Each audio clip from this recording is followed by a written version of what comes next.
Welcome to the Exploring Neurodiversity podcast for adults who support neurodivergent children. Whether you're an allied health professional, medical professional, education professional, or a parent of a neurodivergent child, you are welcome here. This podcast is recorded on the Aboriginal lands of the Gadigal and Bidjigal people. I acknowledge the traditional owners, elders past and present, and I extend my acknowledgement to any Aboriginal and First Nations people listening in. I'm Adina from Play, Learn, Chat. I'm an autistic ADHD speech therapist, professional educator, speaker, and I also support neurodivergent business owners in my other business, Neurodivergent Business Coaching and Consulting. I'm obsessed with creating a world where neurodivergent people are understood, embraced, supported, and celebrated. A world where we neurodivergent people can understand ourselves and thrive in a life aligned with our individual strengths, wants, and needs. On the Exploring Neurodiversity podcast, you'll get my perspectives and conversations with my neurodivergent friends, all about how adults can best support neurodivergent children in our lives. I bring a neurodiversity affirming approach and indeed a human affirming approach to the support that we all provide for neurodivergent kids in our lives. Let's dive in. Hello, Cheri. How are you? Good. How are you? Good. I'm very excited to have you here because what we're going to talk about today is so important for therapists, parents, professionals, humans to understand for ourselves, for the kids we support. I always dive too far deep, but who are you? What do you do? Let's work this out first. I'm just excited. So I'm Cheri. I'm an OT, qualified occupational therapist. I work for myself running my own business, which is Learn and Grow Occupational Therapy. And I'm based in Geelong, Victoria. But yeah, I spend my time supporting kids and families and other OTs out in the world. So I love educating people, supporting people, building those authentic connections, and talking a lot about regulation. Which is what we're chatting about today. I think by the end of it, we're all going to be much clearer about what regulation actually is and what can we do about it. I hope so.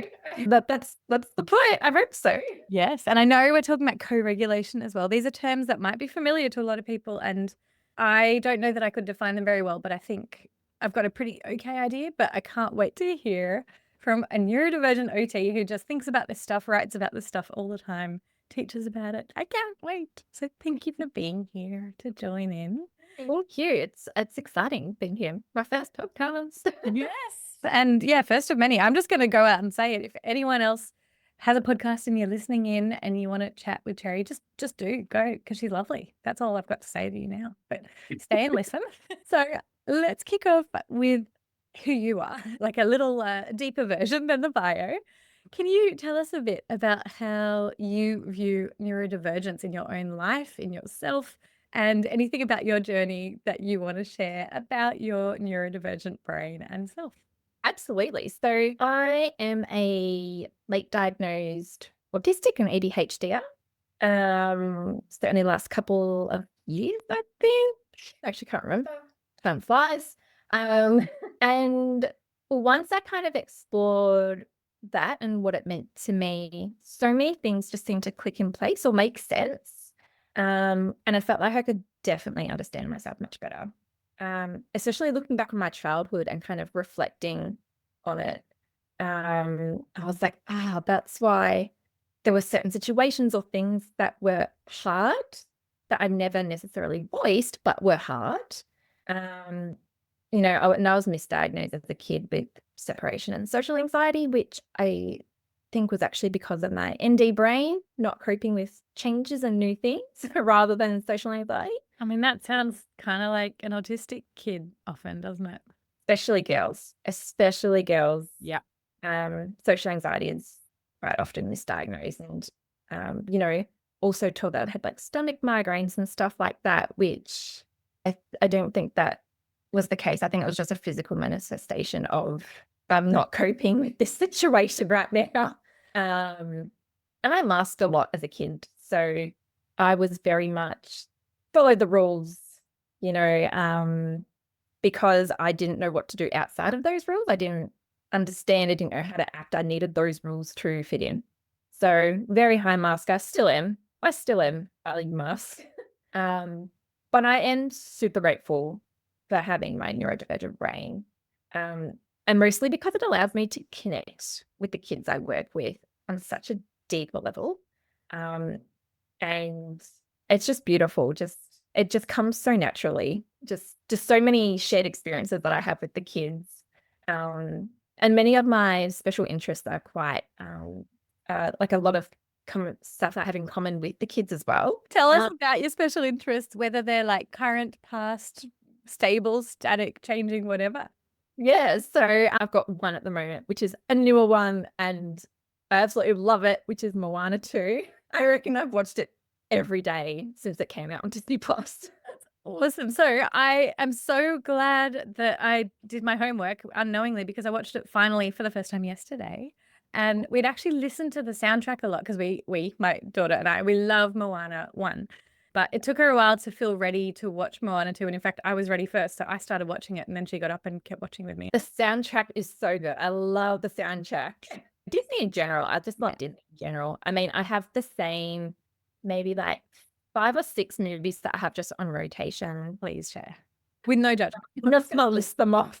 So I've got some like, I suppose, I call them newer or more like modern Disney. So like Encanto, Tangled, Moana 1, Princess and the Frog, and then I've got some like older Disney favorites like the Goofy movie, The Emperor's New Groove.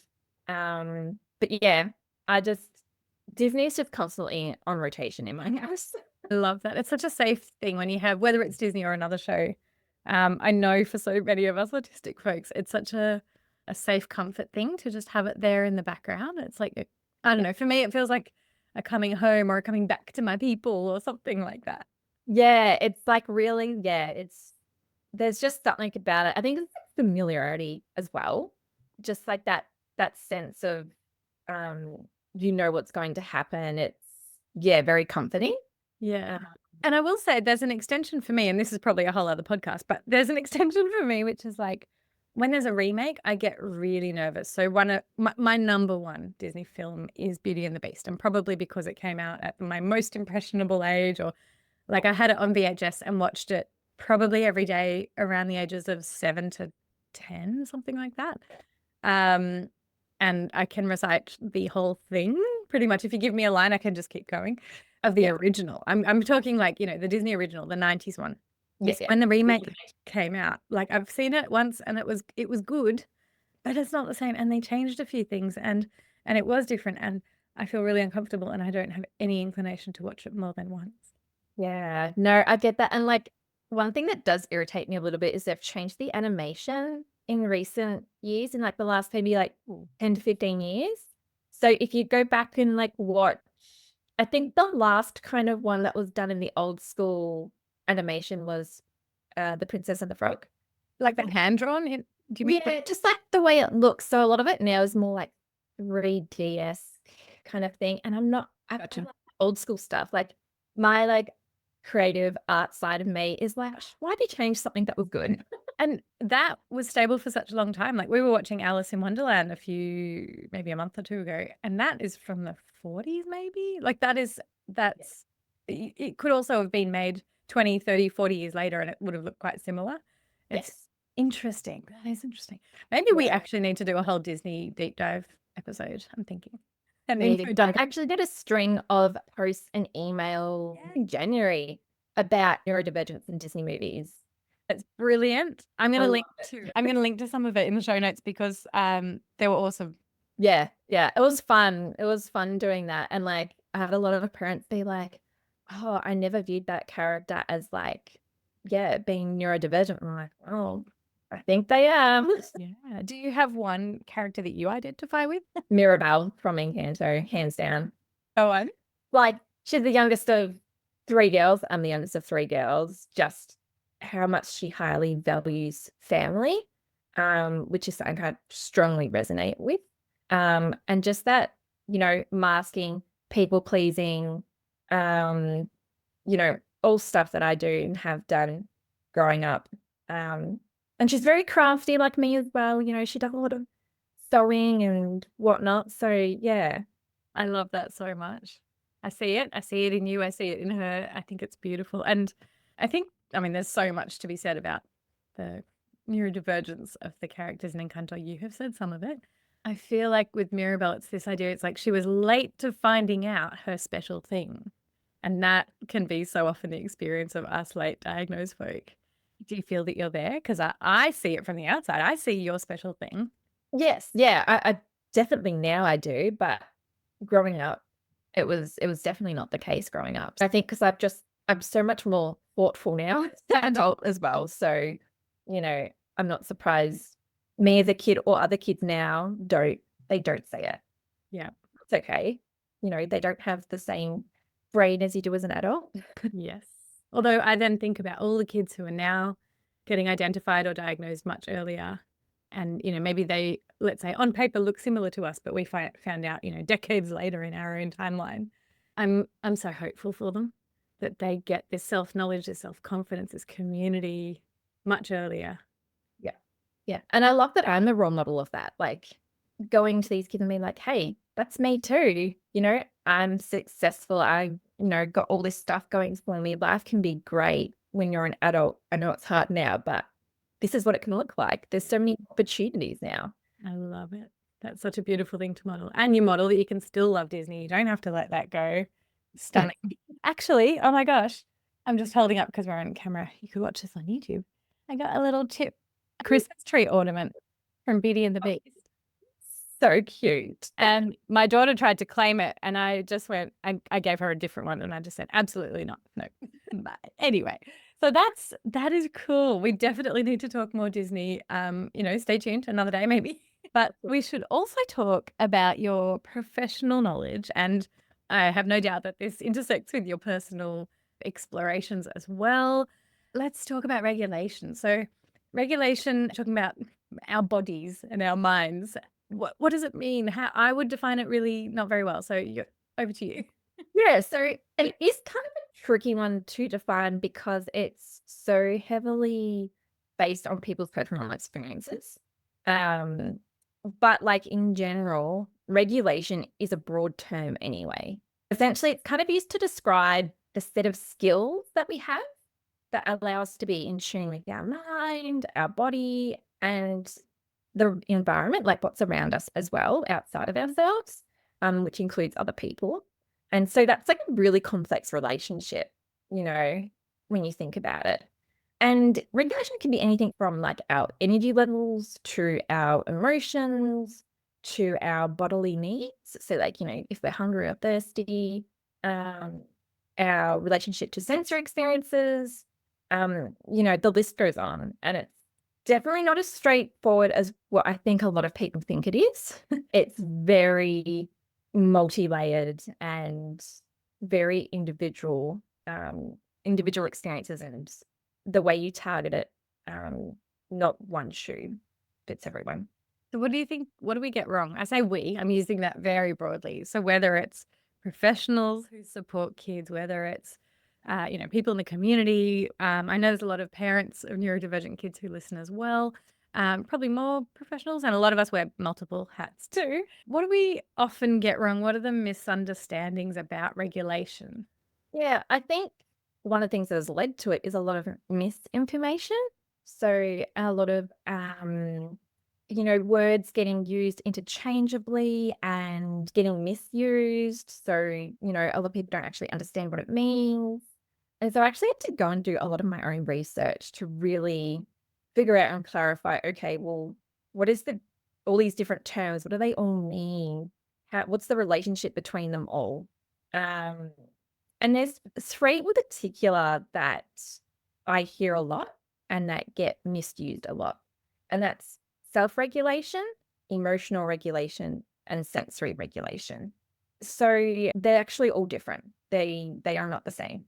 And so a lot of like programs or information like blogs or websites or whatever, you'll be reading it and they'll be talking about emotional regulation, and then it will start talking about self-regulation, and then it will jump to sensory regulation, sometimes with the same meaning without actually telling you it actually means something different. We're actually referring to something different now. I'm going to have to go back and check all of my stuff and think whether I have got it right. And you are also always, always welcome to call me out if I've muddled them up or not being clear enough.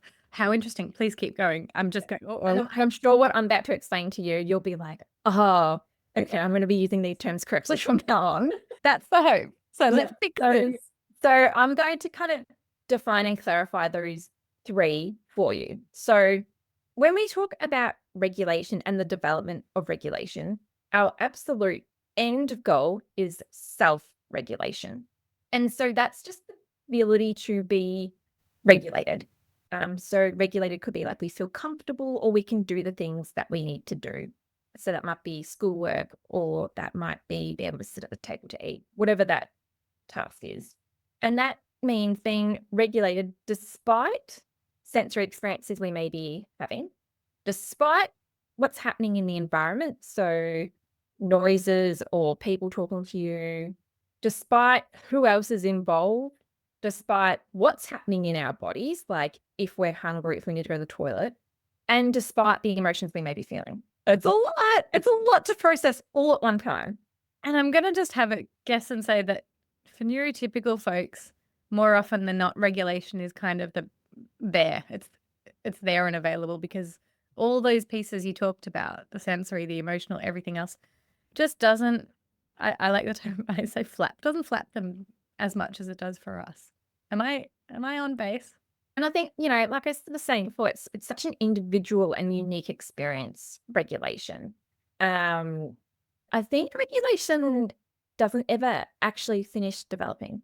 I mean, we as adults, we're constantly faced with challenges and finding new ways to regulate ourselves. Some tools and strategies don't always work forever and we have to switch it up. And I'll chat more about a bit later on about the part of the brain and actual formal development. But for us to have sound development and self-regulation, so to be regulated with all of this stuff going on, it assumes that we also have developed our skills in the areas or all the other areas of regulation.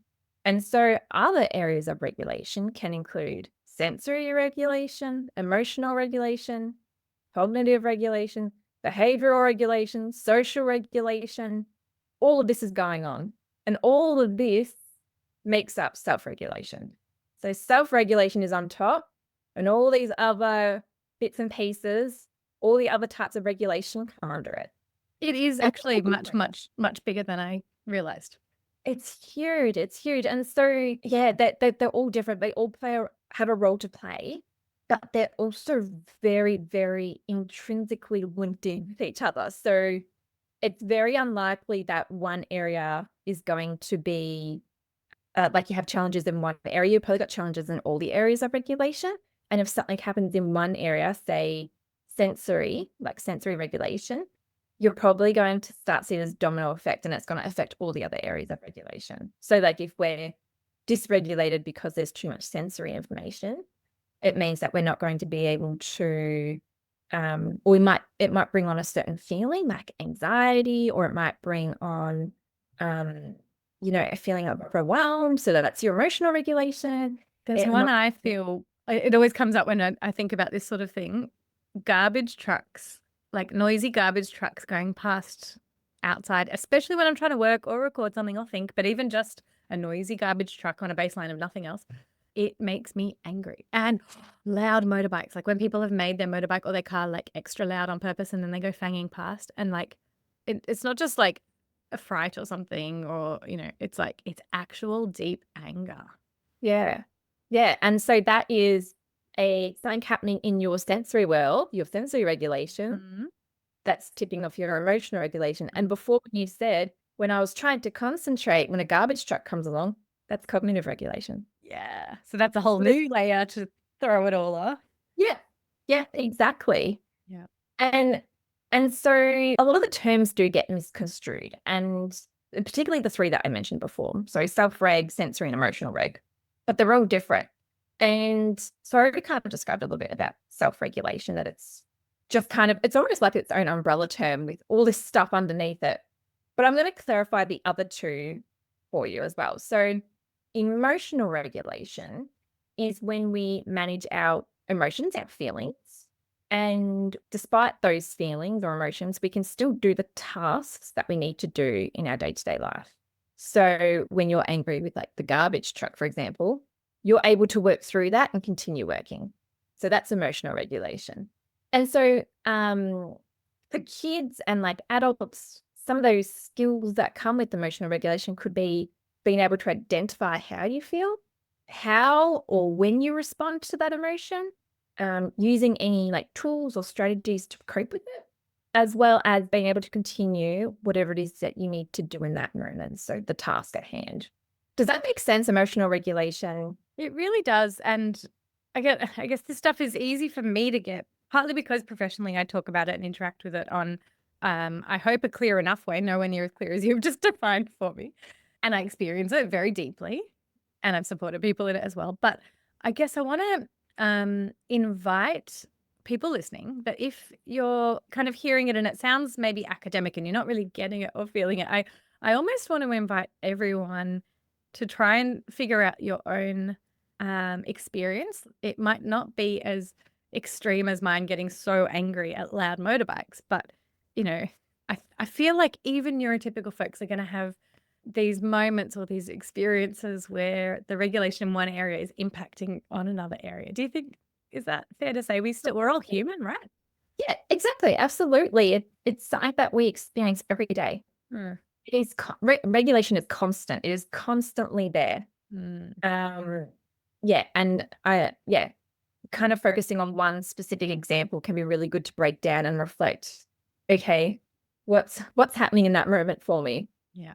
And so like the last one that I haven't really explained much is sensory regulation. Yes. So, and that's specifically relating to sensory experiences, and they can be internal or external. So internal could be like our bodily needs, like what's happening inside our bodies. Are we hungry, thirsty, hot, cold, pain, sick? So that's kind of interoception stuff that it goes into. Interoceptions are linked to sensory regulation. And then there's external. So obviously the sensory experiences outside our body. So how bright it is or how loud it is, those types of things.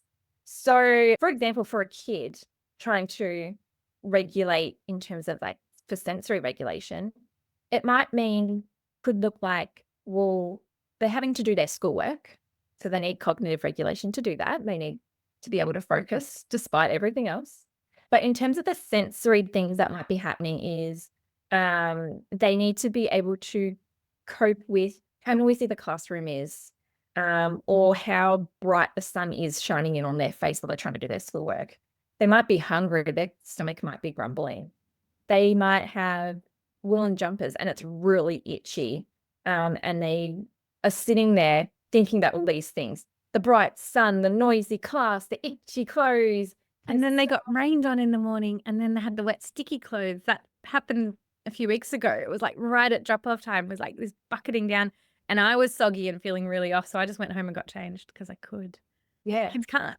No, they can't. And so when we've got all of that going on, and yet we're expecting them to sit there and write a page of writing, not going to happen. When also that is maybe already hard for them on 4 levels, 5 levels, and the emotional, cognitive, the self-judgment, and then the sticky dress. Yeah, that's one of my icks. Wet clothes. Yeah, we're icking on that together. And even, I didn't even think how connected that was to our conversation today. But as we got on, if anyone's watching the video, you can see the lighting I've got is very dim. So there's just like a kind of floor lamp behind me and then some little fairy lights going on. Because I had to turn the fluoro light off because my brain just went, we are done with that big light today. But I have the self-knowledge, the self-advocacy, the control over my environment to be able to do those things. And I shed self-judgment long ago, mostly. So I can just go, I could just turn the light off. I don't need to have that on. Like, these are the pieces that kids, humans, anyone is still working on developing, right? Like, what's that? What's the trajectory? What are we expecting? Or maybe what I'm hoping you'll clarify is, are we often expecting too much of kids around this regulation piece? Absolutely. Absolutely. And so to kind of, I suppose it goes into more like regulation development and brain development, because that's regulation is a part of our brain and nervous system. That's where it comes from. And so to kind of understand better that what we're asking kids to do is unrealistic for any child, whether they're neurodivergent or neurotypical, that it's unrealistic. You need to understand the brain. And so I'm going to give a bit of a spiel about the brain, parts of the brain in regulation and some of its development. And I do apologize, and I've tried to make it as simple as I can so that listeners can understand. But it's kind of following along with a couple of other frameworks that are already out there to explain the brain. So like, I think it's the triune brain model. Probably butchered that name, but that's how I pronounce it. Or like flipping your lid example. It kind of follows along with those frameworks for how the brain works. So they describe 3 main parts of the brain that play a role in regulation. And so these 3 parts of the brain will switch on during different times and during different levels of stress or different levels of regulation.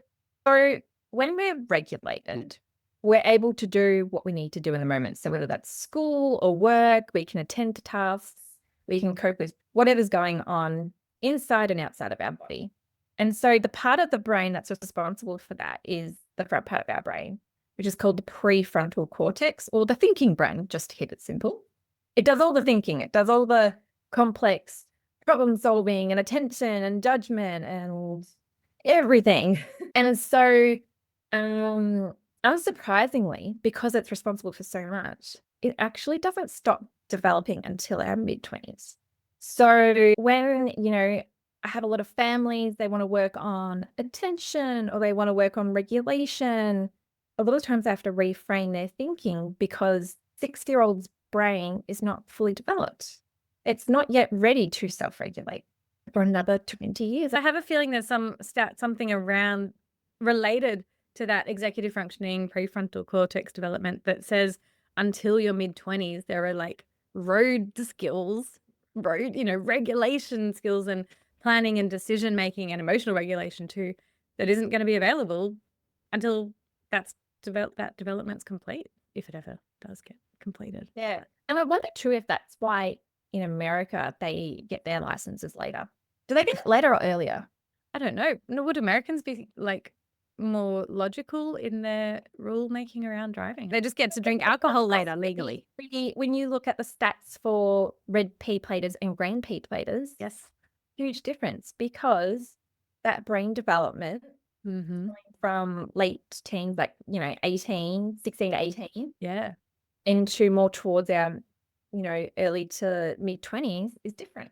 And I'm going to just guess, complete guesswork here, but if you then looked at the stats of like people who first get their license at age 17 compared to people who first get their license at age 25, you're still going to see much better outcomes, probably for those getting the license later on. Probably. I'm just making that up. Probably assumes. You brought it back to the 6-year-old. It's like, why on earth would we expect the 6-year-old to have these abilities to self-regulate if a 26-year-old is barely there? Or maybe a 39-and-a-half-year-old. Yeah, exactly. I was like what I was saying before, like, I don't think regulation ever stops developing, because the world changes around us and we have to change with it as much as we can try. So that's the front part of our brain. It's the biggest part of our brain that does all the hard stuff. We're now going to move down the brain and down and in to the part that's responsible for emotions and memory. And this is the limbic system or the emotion brain. And the limbic system is actually made up of several different other parts, but I'm not going to go into details or explain them. Maybe at a different time and place, but I think for now we don't really have to. So when a child or anyone is dysregulated or becoming dysregulated, the front part of the brain, so the thinking brain, switches off and the limbic system takes control. It takes over. And like, this is when we start to see kids start to get emotional. They seem unreasonable. They're screaming, they're yelling. They are doing this for one of 2 reasons, or a person. It doesn't have to be a child, but a person is doing it for one of 2 reasons. One is that our thinking brain isn't working. It's switched off. So it's not going to be able to problem solve. That part of the brain is gone. They can't answer questions. They can't problem solve. And 2, because of this, The emotion brain is in control. So the responses and behavior you'll see will be based on emotions. It will be based on anger, fear, or even good feelings, like when they're excited. Like some kids, you can't calm down because they're so excited, they're elated. And so that's what's happening when the emotion brain is in control. So that's when we're dysregulated. But when we see very challenging behaviors or really extreme moments of dysregulation, it's more not so much dysregulation, but it's more being distressed. And it's different to being dysregulated, because when we're distressed, our mind and our body think that we are in serious danger, that something is going to hurt us. And I'm going to assume that vast majority of people kind of know the fight, flight, freeze response in our nervous system. So our brain perceives a threat or that we're in danger, and all of our energy and all of our brain power goes into preparing us to either run, so flight, fight the threat, so fight, or we freeze. And sometimes that can be like disassociating from the outside, where we go into ourselves. And so this response, the flight, fight, freeze response, is the result of the most bottom part of our brain, which is at the back here, just before our neck, called the brain stem. And this is the survival brain. And it has one simple job. As you can imagine, it is to survive. It is to stay alive. And so when that brain kicks in, that part of the brain kicks in when we're distressed, the emotion brain, the thinking brain, have tapped out. They're gone. And so when a child is distressed, nothing else matters apart from protecting themselves, trying to stay safe. And that might look like being able to get away from the situation or person, so like absconding, or if they're perceiving something as a threat, they might attack. They might attack the person or start destroying things. Or another instance, so that kind of more like the freeze response, is they might go completely into themselves and they don't really respond to what people are saying, what they're hearing. They're disassociating. That's when they're distressed. So they're kind of the three parts of the brain that play a role in regulation. And I said I'd come back to the front part of the brain, our thinking brain. Another one of its jobs, on top of everything else that we discussed about, it also has to hold space, monitor the other two parts of the brain, the emotion brain and the survival brain. So it's constantly checking itself. How am I feeling? Am I in danger? And responding to that. It's just a lot. Like that's a lot That's for a interesting. process. Yeah. I'd never actually we're- thought about a part of the brain as such looking after what the other bits are up to, and probably very often misinterpreting signals as well. Yeah. And so when we think about we're trying to teach kids to self-regulate, all of those parts of the brain, all of its jobs, we're expecting a child to be able to do that. But their brain hasn't finished developing. It's impossible. It's so helpful to hear this breakdown. I will say my daughter is in kindy, and at their school, I don't know if it's a specific program or a book or something, but they have actually been learning a version of this. And so she came home talking about, I just said something random about, I remembered something. She said, "Oh, it's your elephant brain." And so they're learning about the parts of the brain and what they do, and then obviously relating it to animals. But I thought that is so cool. So these 5 and 6-year-olds are learning this really meta understanding about how they exist. Yeah. That'd be useful, right? Yeah. Yeah. And to extend on that, it really should be also educating the parents. Correct. And that's what we're here for today here. But I would love, maybe school will do that. In fact, tomorrow, as we're recording, is when we actually have parent-teacher interviews. So there's my little note to self, is to actually ask the teacher, where are these resources coming from? Because Absolutely. that would be so powerful to keep that connection going, between school and home. I'm not saying the school's not doing a good job of communication. They're doing great. They're doing their best. But whatever this is, there's some really good resources. And I will say, we're going to talk about some of your resources as well that you're putting out, which are going to be so useful. How good for us to just be talking about this and then to include the kids in the conversation. I'm so hopeful for these kids. Yeah. Absolutely. And, I work in a lot of schools too. They have, what do they call it? Uh, a program project Mhm. across the entire school about, I know like it's a lot to do with like mindfulness and knowing what you need. Mhm. Again, what they actually call it's like something project. I actually forget the name, but like being able to, coming from that mental health regulation, nervous system regulation point of view, having that as a daily thing to check in is absolutely incredible. Like that is what we need. Yes. I mean, I'm thinking, what's the closest I got? I got like Healthy Harold, which I think he's still hanging around, that cute giraffe or kind of creepy giraffe. But that was Healthy Body. It really was just Healthy Body. I don't think there was any mental health there. And I'm pretty sure Healthy Harold these days does talk about mental health. Yeah, But, I don't even recall anything growing up, to be honest. yeah. Okay. I definitely not embarrassed still. Yeah. There's cool stuff happening and you are part of it, which is awesome. So let's think about parents. Like, a lot of people listening either are parents of neurodivergent kids, and a lot of people are professionals who are working with families. What can we do? What can we as professionals do as we're connecting with families, caregivers, parents? Um, what's the best that we can do to support them around this regulation and co-regulation? Yeah, absolutely. So, as professionals, we have such a huge role to play, and we're working with probably the most vulnerable families who really need that support. And it can be really tricky to navigate. Like it's overwhelming as a health professional. Imagine how families feel when we talk about regulation. So, I'm going to chat about parent education, simplifying how you address regulation with kids and families as a professional.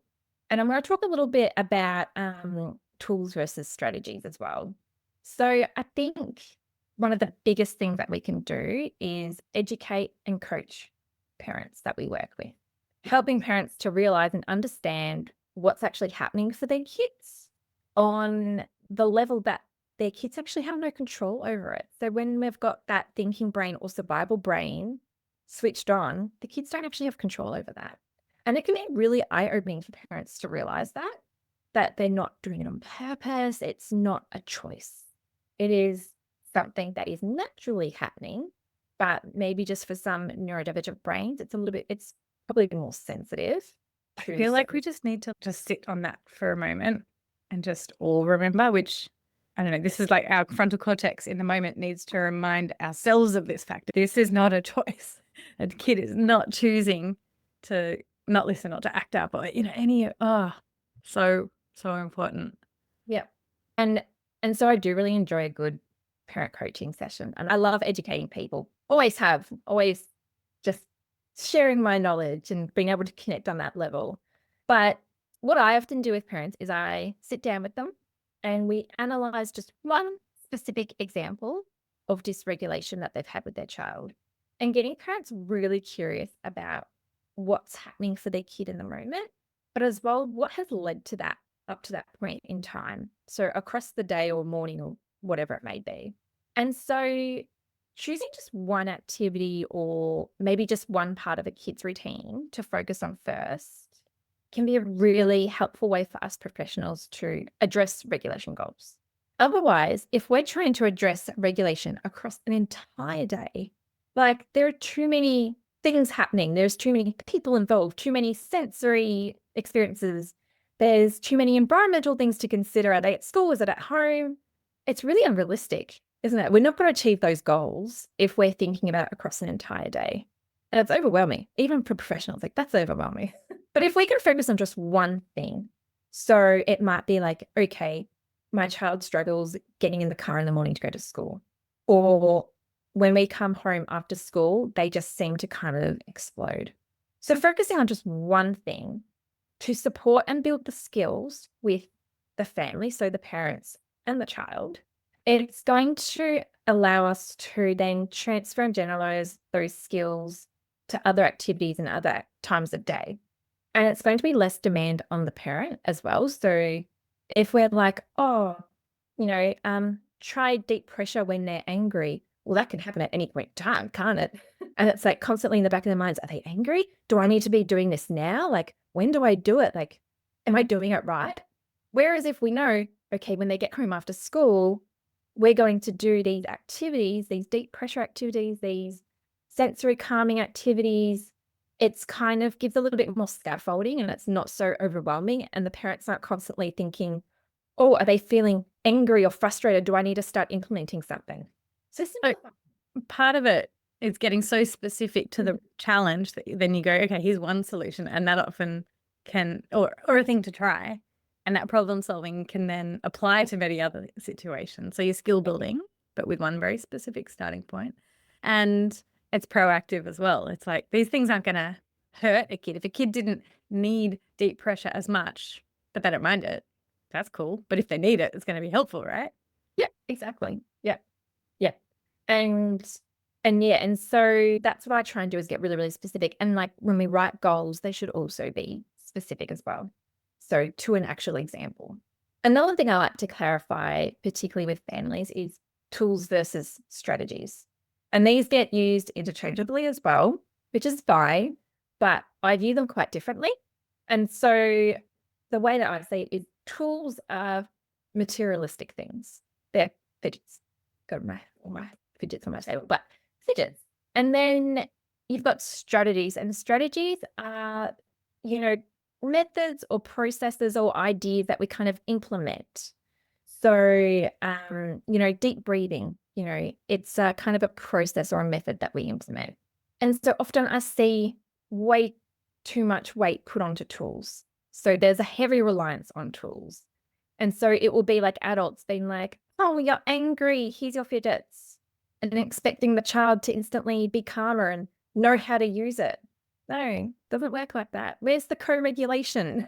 And Can you sit with me and fidget with your fidget while I fidget with mine? Or can we do it together, or any of that? there's no connection. It's like, here you go, use this. That's and again, it comes back to when we think about which brains are currently activated. So if it's now emotion brain, it can't think and process and problem solve. That child's emotion brain needs an adult to help it. So and that's why co-regulation is really important. And that's why it's important that we have a good variety of tools. So maybe some physical things and strategies. And especially because we can't always access our tools. So I hear a lot, showers and baths are really relaxing. When we're at the community, we don't have access to a shower, shower being a tool. So then what are some strategies when we're out and about can we implement? The other thing when we talk about tools and strategies is when we implement them. So is it proactive or reactive?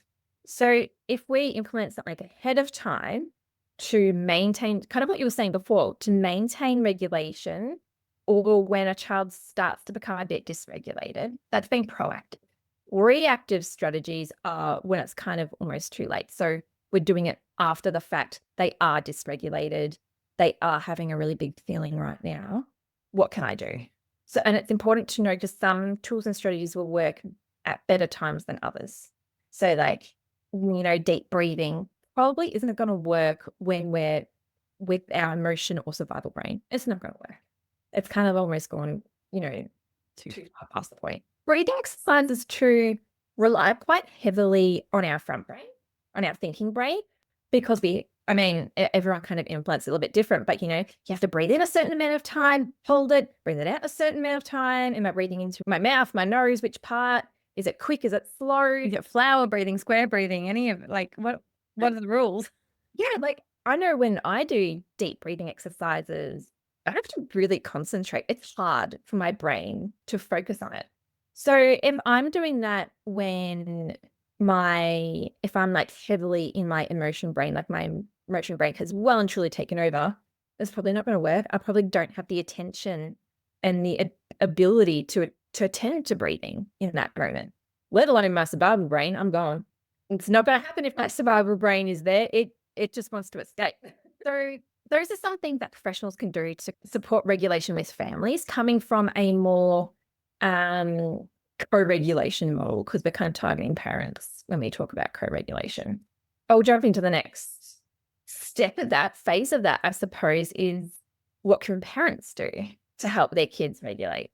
And, I'll talk a bit more about co-regulation. So co-regulation is when we have more than one person involved in maintaining a state that's just right for whatever we're doing. So a co-regulator could be your husband or a friend. And for kids, normally that's their grandparent, their mum, their dad, sometimes health professional. We're co-regulators. We're helping regulate in the moment. And co-regulation is what a child's regulation is based on. It's what their development stems from, because a caregiver's regulation is the very first exposure a child has to what regulation is. So this is the teaching, isn't it? The modelling and living it together. Yep. So it can be a hard pill to swallow for some parents that whatever you do, however you regulate, your child is watching. They are listening. They are taking that in. And their regulation is going to be based on that, whatever they're being exposed to. And so that's why parents need to address their own regulation needs. Because if the parent isn't regulated, how are they going to help? How are you going to help your kid? So, being able to address your own sensory needs and your own bodily needs, your emotions, if you need some connection from a partner or a friend, you still need to look after yourself. And it's really, really important. And it's a good opportunity for kids to see you do strategies. Don't feel like you have to hide it. Or I have to hide that I'm angry. I'm going to go step into the other room while I scream into my pillow. If you have some strategies that are really good and work for you, it's okay for your kid to see that. It's okay for you to say, I'm really angry at what you did. I need 5 seconds to go have a sip of my coffee or something. I just need to calm down. It's okay to show that, because that's like connecting. That's you being authentic. You're not hiding yourself from your kid. And they're like, oh, this is something I can do when I'm angry. I can tell mum I need 5 minutes to go have a favorite snack or something. So it's like that role modeling. And these are the type of things I address quite a lot in my program, Charge Your Mind, because co-regulation is so important. And it's something that not really any other regulation programs address. They all target the kid. The kid has to learn this. They have to develop their skills in this. But there's no parent component. There's no, well, what's mum and dad doing?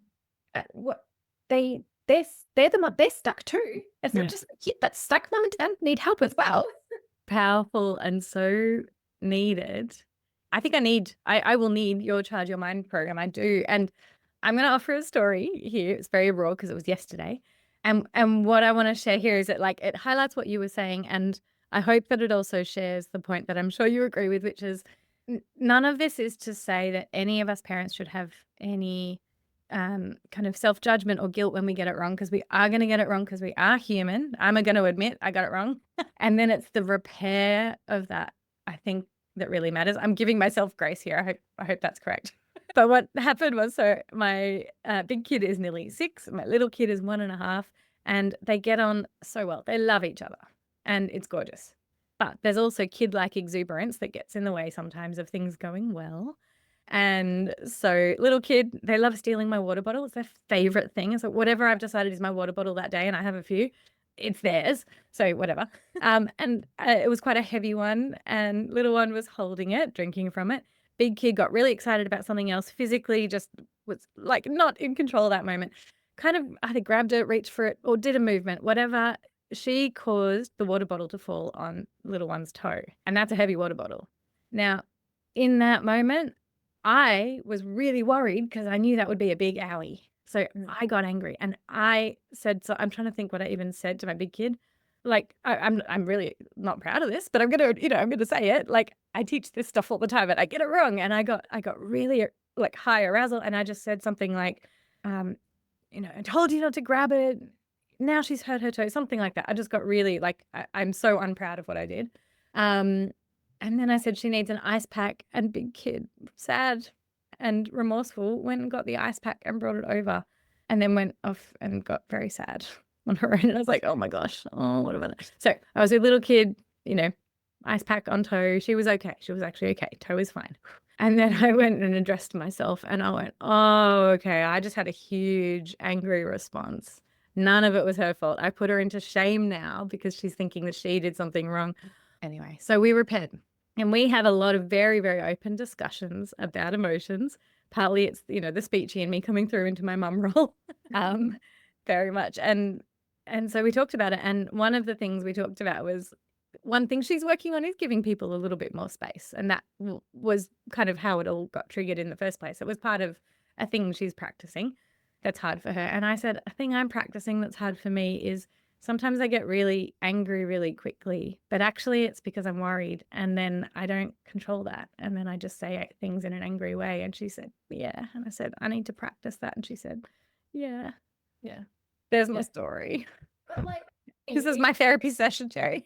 But like for you to like reflect on that, for you to be like, to identify kind of what your response is in a moment of stress, like that's huge. That's like a huge self-awareness step. And something that my program kind of talks about is what caregivers regulation style is based on how a caregiver, what their regulation is in a moment of dysregulation. It's like a questionnaire and you get allocated a type of animal. I really want to do this. This is I need this. You can hear it. I need it. Like I teach it, I live it, I think it, and I struggle with it sometimes because this is hard stuff. This is we're always going to be working on it, aren't we? Yeah. And so your regulation, but it also the other factor that it takes into account is your response to moments of dysregulation. We have a therapy dog, an ostrich, a bear, and a kangaroo. So there are 4 parent regulation styles. I won't talk too much about them. You'll have to follow along with my program if you want to know more about it. I will, and I will be sharing links in the show notes as well, so anyone can go and check it out. But yeah, it's really important to be able to know what your default setting is. So how do you look after your regulation in the moment of stress or when dysregulation is occurring for you or someone else? And what is your response to other people or your child, for example? And that's like some really deep thinking. And, you have to be very honest with yourself because I feel like a lot of parents do feel shame and guilt when they do the questionnaire and when they think about it. Some of them don't really want to share it with me. I'm like, totally judgment-free. So you're only human and you can't get it right all the time. And I hope that me sharing that, like that was my very specific choice. I was like, do I say it? Do I not say it? I know that a lot of people like listening to this, but because I want everyone to know, like we all mess it up sometimes. That and putting the shame, yeah, I'm feeling a little bit of it, but I'm also just moving through it. We just have it, and then we what do we do next? Let's go. Yeah, absolutely. And like having that real open, honest discussion with your big kid, which is like fantastic because it's not like you're ignoring it. It's not like you are accepting it and moving on. You just have to push through it. It's very much like, okay. And it's like that repair stage, isn't it? Like, this is what's happened. I didn't mean it. It's because it came from this other feeling I was having. I was angry because I was worried, which is like a huge thing to have that reflection and that ability to reflect. It's so obviously very raw for me, but at the same time, it's so important. This is the work. We are all doing the work. And I think then professionals, whether you're parents or not, and if you are a parent yourself and a professional, there might be extra layers of challenge because things that you experience in your home or things that sort of show up with your own parenting might come into play in your professional role. That can be an interesting layer to just examine, I think. Not ignore, just notice. But what do you think, what can professionals do when they're supporting kids in the moment in their therapy sessions? Let's say things escalate, challenging behaviors, tricky, distress behaviors come out. What can professionals do to regulate or co-regulate? Yeah, I think checking in with yourself is definitely really important and making sure that you can cope with the situation. Because remember, whatever you do is going to impact that relationship and that rapport that you have with the child. So first things first, do you have the capacity to help right now? It's really important to know what your limits are and that if need be, it is okay to end your session early. It is okay to say, I am not coping, the child's not coping, they're going to finish. I'm just clapping here. Like, I've got to just say it because some people will be listening, not watching. Wow. And it's on so many layers, isn't it? It's that advocacy, the modeling of advocacy, the modeling of that reflective approach. Yeah, Yes. absolutely. And like I've done it several times. It's just gotten to a point where I no longer can help. And I'm starting to get dysregulated myself and I've been like, we're going to have to finish. You need to kind of rebalance. The child needs to rebalance. Because as professionals, like, but we're human as well. We have our own needs. And especially if we're neurodivergent, we have to take a little bit more extra care of looking after ourselves. We have maybe some sensory sensitivities on top of it. So we've got a child screaming and yelling. It might be way too much for us to handle. It's also really important to know what's dysregulation and what's distress. So is the child dysregulated or is it distress? If it's distress, so when their survival brain is kicking in, that child needs safety. That probably means they need to leave. They are trying to fight you. They're trying to run away, so flight, or they might be just completely disassociating. So they probably need to go home, or they may need mum or dad, or maybe they need the iPad, whatever they need to feel safe. And it's important to know that if they're distressed as a health professional, it is not a time to introduce regulation strategies because that survival brain does not care. It is just trying to stay alive. Mm-hmm. Can I just take a little sidebar? Total interruptive sidebar, which is just, you mentioned the iPad. I don't want to move on from it too quick because it's so important to notice. In many cases, whether it's in the home or, it can be in professional settings too, the removal of a device could be a punishment for bad behavior.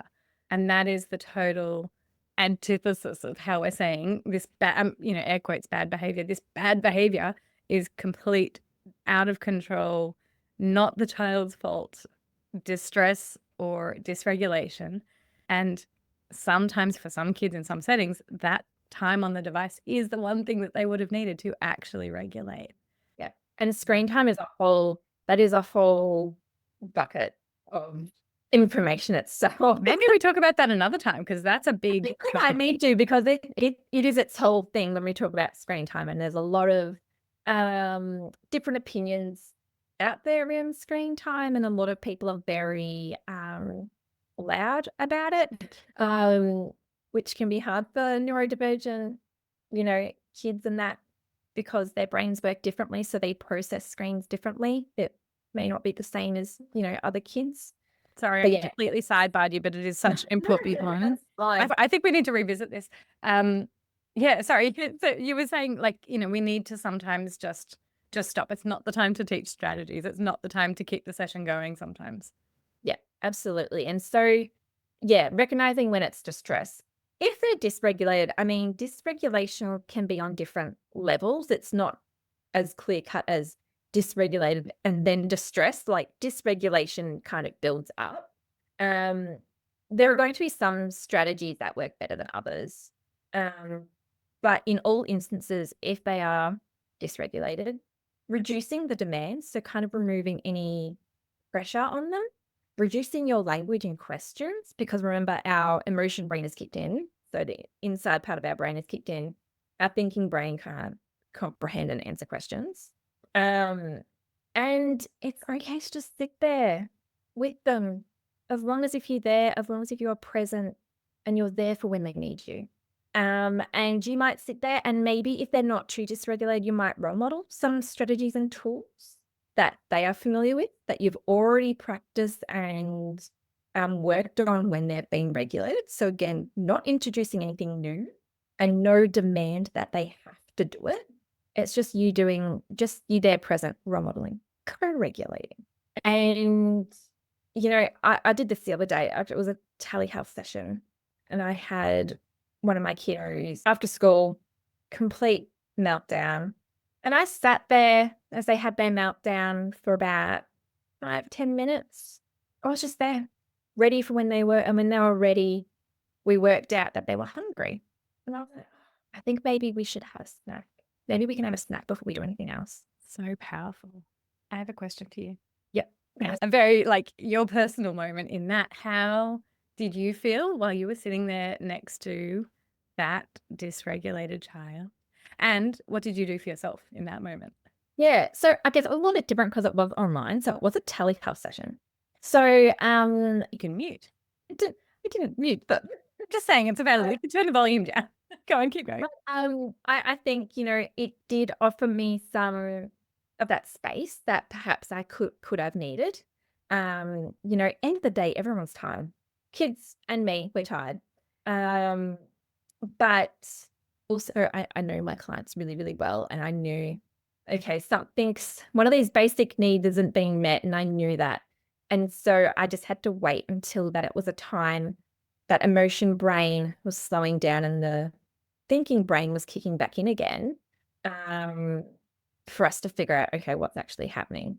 Because if I had have asked, actually, I'm pretty sure actually I did ask when the emotion brain was kicked in, oh, are you hungry? I'm pretty sure I got a very loud, screamy, no, I'm not. But they were. And I had an inkling that they were. Wasn't the time to ask the question, but that's okay. I waited. I sat with them. I was there when they were ready for me. And when they were there ready for me, I think I'm hungry.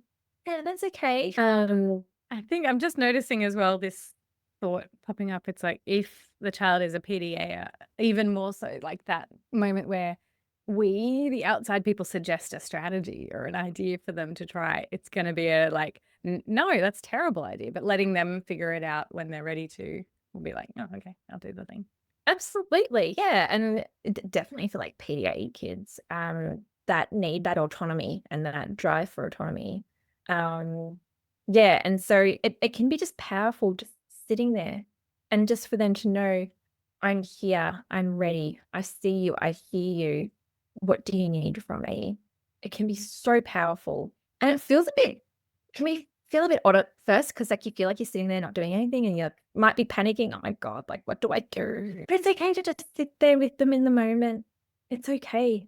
And I feel like this is where the connection with the parents and, really sharing the strategies. And maybe, I don't know what you did in that moment, but when I've had similar cases like come up with telehealth version of it, I've been able to text the parent, just a little subtle text to go, this is what I'm doing and why. A little bit harder when you're in a room in the moment together to kind of do that, but it's possible. But even if it's that longer term relationship where there's an understanding that, when this happens, this is what we're going to do. I think earlier career professionals struggle. And I've seen this come up where it comes to this question of like, oh, but the parent might think I'm just playing with a child as another way it shows up where they think, oh, but the parent judging me for not doing work. Like the sitting while there's a meltdown, they might be judged for not doing work, but that's not the whole picture. Yeah, there's so much more going on. And I think sometimes too, addressing stuff like that in the moment, it's not the right time. You've also got the kid there. Do they actually need to be listening to what you're explaining? Like, I'm sure that like if someone did that to us, they're like, I'm sitting right here. Why are you talking to me as if I'm not here? Yeah. And I feel like as well, service delivery, service model question is, this is why I so strongly advocate, and I know you do this, is for like just parent sessions or, at least communication, but actually having sessions sometimes just with the caregivers or just with the adults around the child. It's so important.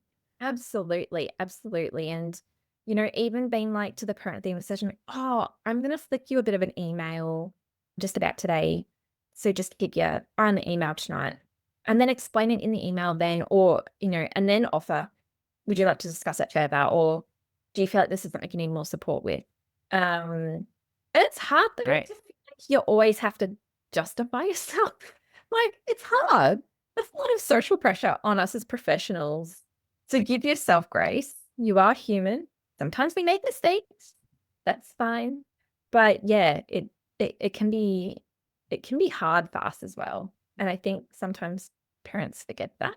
I feel like that's where also longer term relationships are so powerful. We can't always have them, and there's so many reasons why. But when you have this therapeutic relationship that goes over a while, just the same as you build that connection with the kid, it's you build that connection with the family, that shared understanding. You feel less likely to submit to that that sense of pressure, whether it's real or imagined or perceived, or a worry comes from a worry maybe. It's so important to just be really clear about the how you work, the why you work before the session, during, where it's appropriate, after. The scripts you gave are really helpful, I think, like how you actually communicate that with families. Yeah. Brilliant. Is there anything else that we haven't really touched on around the service level of how we can support the regulation of kids and the co-regulation? Yeah. So kind of that bigger level thinking. So structuring your schedules, your days, your weeks, that type of thing. And that's really hard to have that discussion with your employer. Especially new grads. I know new grads sometimes can feel like they don't have that voice yet. Like like, who am I to say that I can't, have my schedule like that because I'm only new. I've never tried it before. So it's really important to be true to yourself and be like, actually, I am struggling with these certain clients or something. It's okay to get help. You know, people don't know unless you tell them. And that happened to me as a new grad, especially being a people pleaser. I pushed through things when they could have happened differently. So just a simple scheduling change. So not having certain clients back to back and that type of thing. And so when I became a team leader in one of my other jobs, one of the things I did do was implement a bit of a traffic light system where therapists gave a color to their clients. And so it was completely up to the therapist to assign those colors. So I wasn't telling them, oh no, that's a hard client or that's an easy client, because every therapist is different strengths, different areas for growth. So every therapist did it themselves. And that allowed us to look at their calendar on a daily, weekly, fortnightly basis. So, and in general, so like, oh man, you have like half of the clients you've marked as like red. Like, if that's the case, you're going to burn out. You are going to hit a point where you can't cope anymore. So being able to have a nice mix of clients that a therapist finds are probably a little bit more straightforward, a little bit more easier. I don't know what other term to use, but easier.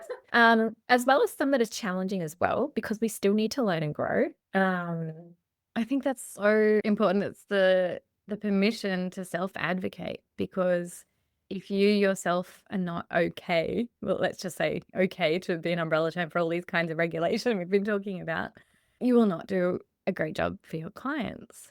And so if that means dropping down a day or shifting the spread of your client hours to do, less each day or have a bigger break, whatever that is, like, talking to your employer, if you are employed or if you're self-employed, do this for yourself. It's essential. And if the employer does not understand what you're asking for or open up that conversation, you need to find a new job. That's a hard truth, but you will burn out, right? We've seen it. Yep. We've probably lived it. Sure. And I had the luxury of being able to chop and change what my schedule looked like and to find my just right. And I've now been sitting with that for quite a few years because I had the luxury of an employer of they were super flexible and allowed me to had my calendar however I wanted. And so because of that, I was able to find the right fit for me. And so I think it's really important for, managers, team leaders, and businesses to be flexible for their staff. If someone says that they want to do, extra clients on that day, give them the benefit of the doubt that they know themselves best. You don't know them. You don't know how they experience things. Give them the benefit of the doubt. Okay, they are the expert of themselves. They're allowed to do that. And if it doesn't work, change it. It's not that big of a deal.